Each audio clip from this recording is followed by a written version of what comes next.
गली में आओ जी, कपड़े लेके जाओ जी, आ गया है देखो नया माल। कलीम शेख अयूब चाय पत्ती वाला, मुझको कलीम चाय पत्ती वाले के नाम से जानते हैं इधर, और मैं अक्षा कॉलोनी में रहता हूँ, मोबाइल टावर के पास में, वार्ड नंबर 3 में। आप सोशल फील्ड में कितने दिनों से हैं?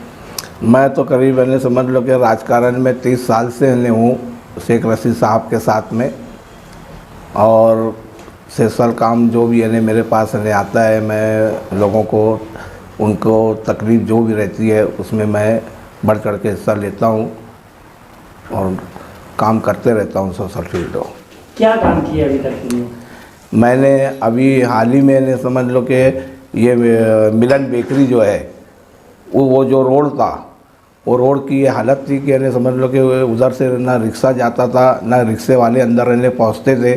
रोड पर कोई चलना फिरना लोगों के लिए मुश्किल था। लोगों ने आकर मुझसे कहा कि ये रोड की हालत बहुत ख़राब है। मैंने अपने ज़ाती इस mobile and perfume shop number 3 Ramzani मस्जिद कमालपुरा मालेगांव। इत्र, perfume, room spray, body spray, इसके अलावा mobile repairing, mobile recharge point, दोपहर 3 बजे से रात 3 बजे तक। खर्च से जाती पैसे से वहाँ पर मुरुम गिरा के जेसीबी चला के वो रोड को क्लियर किया। गढ़ नंबर 194 में कई सालों से 15-20 साल से कचरा जमा हुआ था। कोई वो कचरा उठाने वाला नहीं था, कोई कारपोरेटर वहाँ तक पहुँचता नहीं था। वो लोगों ने मुझसे तकलीफ बताया। मैंने अपना जाती जेसीबी लगाकर और ट्रैक्टर लगा के प्राइवेट सब कचरा उठा के अवारी नाले में फेंका। 100 गढ़ नंबर 194, 193 तमाम जो भी कचरा पड़ा हुआ था सब वो कचरा ने वहाँ से सब हटाया। उसके बाद टावर के पास का रोड ख़राब था, वो रोड ने मेरे ज़ाती पैसे से किया। और अभी 4 रोज़ पहले अबू हुरैरा मस्जिद की तरफ जब मैं वहाँ से कुछ लोगों ने मुझको बुलाया कि यार यहाँ पर आप आओ। मैं जब वहाँ पर गया तो मुझको वहाँ पर जो तकलीफ़ थी लोगों ने बताया।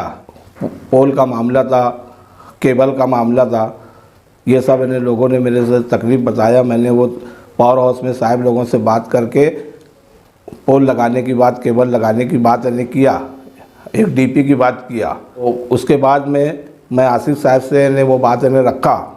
वो तमाम लोगों को ले आकर आसिफ साहब से बात किया कि आसिफ साहब इनको ये तकलीफ़ है, ये तकलीफ़ है, ये तकलीफ़ इनकी अपने को दूर करना है।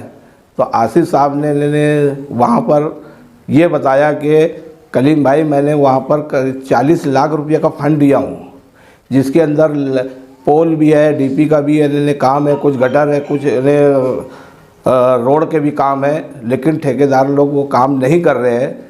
आसिफ साहब ने ये तकलीफ लोगों की सुनकर ताबड़तोड़ उस पर एक्शन लिया और कमिश्नर को नोटिस और रोड आंदोलन का समझ लो कि कहा कि कल के कल अगर काम नहीं चालू हुआ तो मैं रोड आंदोलन करूँगा। और उनके एक्शन से वो काम ताबड़तोड़ वहाँ पे चालू हुआ। ये हम वहाँ पर गए, आसिफ साहब को बताइए कि यहाँ ऐसे ऐसे लोगों को तकलीफ़ है। तो आसिफ साहब ने बोला कि वो वहाँ तो ऑलरेडी मैंने फ़ंड दे चुका हूँ, लेकिन लोग ठेकेदार क्यों नहीं काम कर रहे। ये हमारे बोलने पर ये सरगर्मी यहाँ पर आई है और ठेकेदारों ने काम चालू किया। अब समझ लो कि सब वादे किए जा रहे हैं कि अब ऐसा करेंगे वैसा करेंगे। अगर हम नहीं जाते आसिफ साहब के पास में, आसिफ साहब को नहीं बताते, वो एक्शन नहीं लेते, तो आज भी जैसा लोग तकलीफ उठा रहे हैं वैसी तकलीफ लोग आवाम से मतलब कोई हमदर्दी का मामला है नहीं। यहाँ पर कुछ करेंगे, कोई एक्शन लेंगे तो काम होगा, अगर नहीं लेंगे तो जैसा पड़ा है वैसे ही पड़ा रहेगा।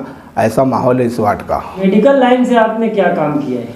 मेडिकल लाइन से मैंने देखा कि यहाँ की इस वार्ड की आवाम जो है, जो तकलीफ़ परेशानी में गुजारा कर रहे मज़दूर इलाका है, गरीब इलाका है, कुछ लोगों को कुछ बीमारियाँ थी, तो मैंने यहाँ पर एक मेडिकल कैंप रखा। जो 400-500 रुपया डॉक्टरों को जाकर फीस देकर अपना चेकअप नहीं करा सकते थे, इसलिए मैंने यहाँ पर मेडिकल लगाया। नासिक, धुलिया, मालेगांव के सर्जन बुला के उनका चेकअप करवाया और वो चेकअप में 2 पेशेंट ने जो हार्ट के और ऐसी बीमारी के लिए पेशेंट थे, हमने उनको धुलिया ले आकर उनको वहाँ से उनका ऑपरेशन भी करवाया। क्या प्रोग्राम है आपका? आगे मैं ऐसे ही यानी सोशल काम यानी करने की यानी एक ख्वाहिश रखता हूँ कि मैं लोगों के बीच में रहूँ, उनके सुख दुख को यानी देखूँ। आगे मुझसे जो भी यानी काम अल्लाह ने लिया और जो गरीब आवाम कोई भी यानी ऐसे मसले मसाइल रहे, मैं उनके साथ सुख दुख में उनके साथ में रहना चाहता हूँ और उनके जो भी मामलात है, जो भी यानी काम है, मैं करने की यानी ऐसी मेरी कोशिश रहेगी आगे। मालेगांव मुस्तफ़ा बंगार बाज़ार डायमंड कारपेट होलसेल रेट में यहाँ पर कारपेट दिया जाता है। हमारा पता याद रखें, मालेगांव मुस्तफ़ा बंगार बाज़ार डायमंड कारपेट।